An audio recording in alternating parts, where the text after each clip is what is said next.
Salut à tous, c'est Alexandre du 41 et donc là on se retrouve pour une nouvelle vidéo spéciale Urbex d'une ancienne discothèque que j'ai fréquentée il y a une quinzaine d'années environ. Alors pour des raisons de confidentialité par rapport au lieu, je ne vous dirai bien sûr pas le nom de la discothèque et encore moins son emplacement, ni dans quel département exactement elle se trouve, voilà. Donc ça fait bizarre de revenir là une quinzaine d'années plus tard parce que ça ressemble vraiment, mais alors pas du tout à ce que c'était il y a 15 ans. Alors je reconnais évidemment le principal, on va dire, mais ça fait vraiment bizarre de revoir les lieux comme ça. Ça fait vraiment bizarre.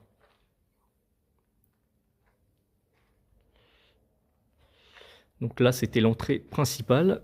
Donc là, c'était la porte à l'époque. Alors je précise, alors le bâtiment est bien sûr abandonné, comme vous avez pu le constater. Je tiens à préciser quand même que là, le fait que la porte soit à demi ouverte, c'était déjà comme ça quand je suis arrivé. Voilà, qu'on ne dise pas que j'ai forcé la porte ou quoi que ce soit, c'était déjà comme ça, je précise. Donc les clients étaient là derrière à l'époque. Donc là, c'est là où se tenait le personnel de sécurité, les videurs, entre guillemets, comme on dit. Donc là, on était derrière, ils nous ouvraient, ouais, allez-y et tout. Et donc là, on était là, et donc là, on avançait là sur la droite. Et donc là, sur la droite, c'était quoi à l'époque? C'était les vestiaires. Donc là, il y avait un espèce de petit comptoir qui allait à peu près de là, qui formait une sorte de demi-cercle qui faisait comme ça, quoi.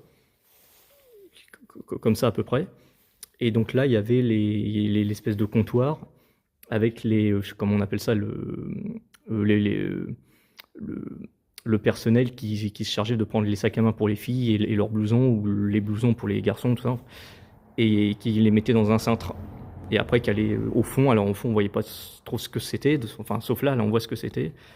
Et là je vois les trucs en haut, alors je sais pas ce que vous en pensez, mais là je me dis tout de suite, est-ce que c'était pas les trucs qui servaient justement à accrocher les sacs à main, les blousons et toutes les affaires, quoi.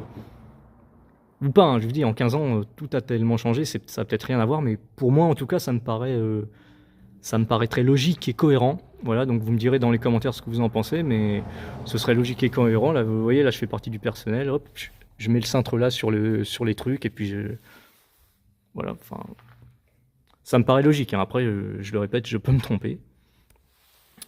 Alors ça, qu'est-ce que ça fait là? J'en sais rien. Ça devait être les trucs pour les canalisations.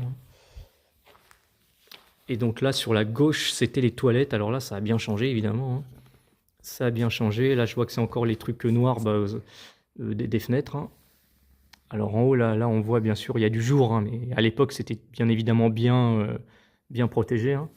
Même là-bas, on voit une fenêtre, mais à l'époque, quand c'était une discothèque, c'était comme là également, c'était recouvert de noir, bien sûr. Et donc là, c'était les toilettes. Donc là, il y a un compteur électrique. Alors, ce que ça a été mis après ou avant, ça, je ne sais plus. Je sais juste que là, il y avait une sorte de grand placardement, quoi, on va dire, avec les toilettes derrière. Et maintenant, il y a ça. Ces espèces de trucs là. Est-ce que c'était là avant? J'en sais rien. Donc là, c'était l'entrée principale. Là le dance floor, la piste de danse commençait. Voilà. Ça, ce truc-là, est-ce que c'était là avant? J'en sais rien. Ça j'en sais rien, je m'en rappelle plus trop. Ouais. Là, je sais pas. Ces espèces de trucs en forme d'échafaudage à moitié. Est-ce que c'était là ou pas? Parce que si ça se trouve, peut-être que les vestiaires, ça se prolongeait là aussi. J'en sais rien. Ou est-ce que ça a été mis après ou pas? Parce que là, on dirait des trucs pareils qui pourraient servir à poser des trucs. Ou je sais pas. Honnêtement, je sais pas. Si là encore, s'il y en a qui savent ce que c'est ou à quoi ça aurait pu servir. Et donc là, là c'est la pièce. Là, par contre, je m'en souviens très bien. Là, c'était la salle années 80, musique disco, années 90 aussi parfois. Donc là, c'était la cabine du DJ qui était là ici. Là, c'était délimité comme ça. Et il y avait le DJ qui était sur une petite estrade avec les platines, tout ça pour mixer, quoi. Et donc là, tout là, et ben là, c'était la piste de danse. Et donc là, tout autour, il y avait des sièges, des banquettes plutôt sympas avec des petites tables pour poser les verres de cocktail et autres verres d'alcool. Voilà. Donc là, c'était la piste de danse. Et au fond, alors là, à la place de c'était pas bien sûr, il n'y avait pas d'absence de porte. Je veux dire, à l'époque, il y avait une espèce de porte, vous savez, qu'il faut pousser. et qui était assez, qui permettait que en fait le son années 80 qui est ici ne couvre pas le son musique plus techno électro qui était ici en fait quoi. Et donc là, bah, c'était la pièce où je passais le plus de temps à l'époque. La fameuse musique, la pièce ouais, qui est toujours séparée en deux. C'était toujours comme ça à l'époque. Je sais pas pourquoi c'est séparé en deux, mais bref, c'est comme ça. Et donc tout ça, c'était la salle techno, musique généraliste, et qui était un peu plus loin. Je pense que le mur qui est là, il a été rajouté, parce que d'après mes souvenirs, ça se poursuivait encore plus loin. Là, vous voyez, le mur qui est là, je pense qu'il a été rajouté après. Parce que le DJ spécial techno, musique généraliste, il était un peu plus loin là-bas, parce que la discothèque était un peu plus en profondeur, on va dire. Et donc là, bah voilà, là c'était la piste de danse avec pareil autour contre le mur.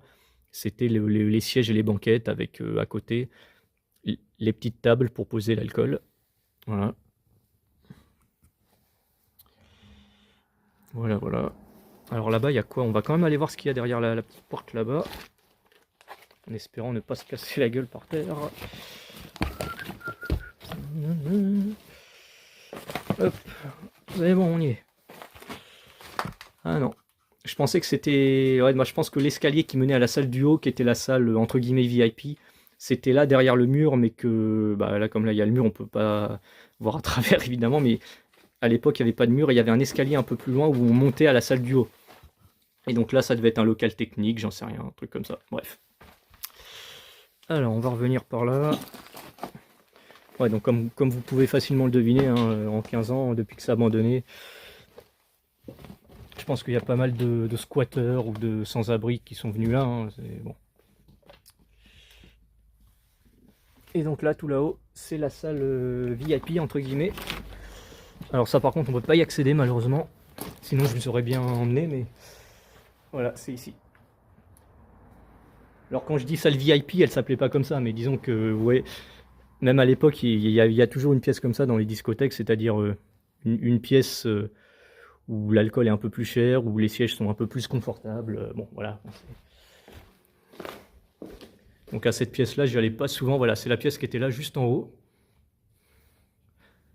C'est la pièce qui était là juste en haut, voilà. Donc on pouvait... je pense que les clients qui étaient là-haut, ils pouvaient quand même profiter de la musique qui était juste en bas et tout. Hein.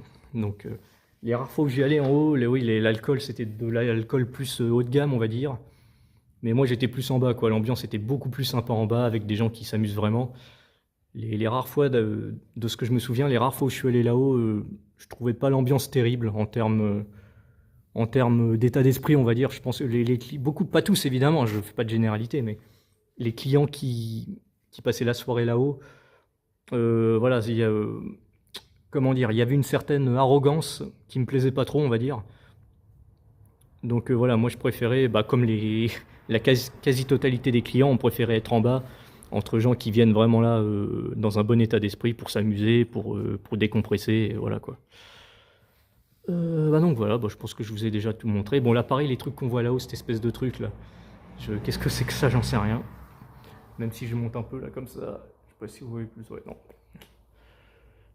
Ouais, je sais pas, c'est dommage qu'on puisse pas aller là-haut, hein. On peut pas... Ah, ouais, là dans l'absolu, j'aurais pu monter, mais bon, j'ai qu'une main, vu qu'avec avec une main, bah, vous vous doutez bien que je tiens mon téléphone. Là, j'aurais pu monter aussi, clairement, avec deux mains, j'aurais pu monter, mais... putain. Pas que je me casse la gueule. Bah, vous savez quoi, on va y aller quand même. Par contre, je montre que comme ça, hein, je vais pas vraiment aller tout là-haut, voilà. Ah, voilà. Ouais, ouais. Sans regret, hein. Sans regret dans le sens où, comme vous le voyez, il n'y a pas grand-chose à voir ou à explorer plus que ça. Hein. Bon, voilà, c'était donc ça, la fameuse salle VIP. Voilà, voilà. Oh, attendez, je vais redescendre. Hop, c'est bon. Bon bah voilà. Bah écoutez, petite vidéo urbex, faite à l'improviste. Donc j'espère que vous aurez aimé cette vidéo. Hein. N'hésitez pas à laisser un petit commentaire pour me dire ce que vous en avez pensé, votre ressenti, vos impressions. Et quant à moi, bah, je vous dis à la prochaine pour une prochaine vidéo. Hein. Ah oui, les objets sur le sol là. y a des feuilles, des documents, ouais, des objets qui ont vraiment aucun rapport les uns avec les autres. Ouais, il y a aucun objet intéressant. Moi, j'avais imaginé quand même qu'on puisse retrouver des objets de la discothèque, quoi. Notamment des tickets d'entrée datés du début des années 2000, genre de trucs, ça aurait été pas mal. Ça, c'est un peu... Ça a un côté un tout petit peu collector, on va dire, quoi. Mais non, non. De toute façon, là, je l'aurais vu même de loin, il n'y a vraiment rien qui... Non. Tous les objets qu'il y a, c'est vraiment des objets qui ont été laissés des années plus tard, après la fermeture de la boîte. Vous voyez, des canettes, des trucs comme ça, des trucs de magazine, bref, ouais, non. Donc voilà, j'espère que vous aurez aimé cette vidéo, hein. Comme je vous l'ai dit, n'hésitez pas à laisser un petit commentaire, ça fait toujours plaisir. Et quant à moi, bah, je vous dis à la prochaine pour une prochaine vidéo. Salut à tous!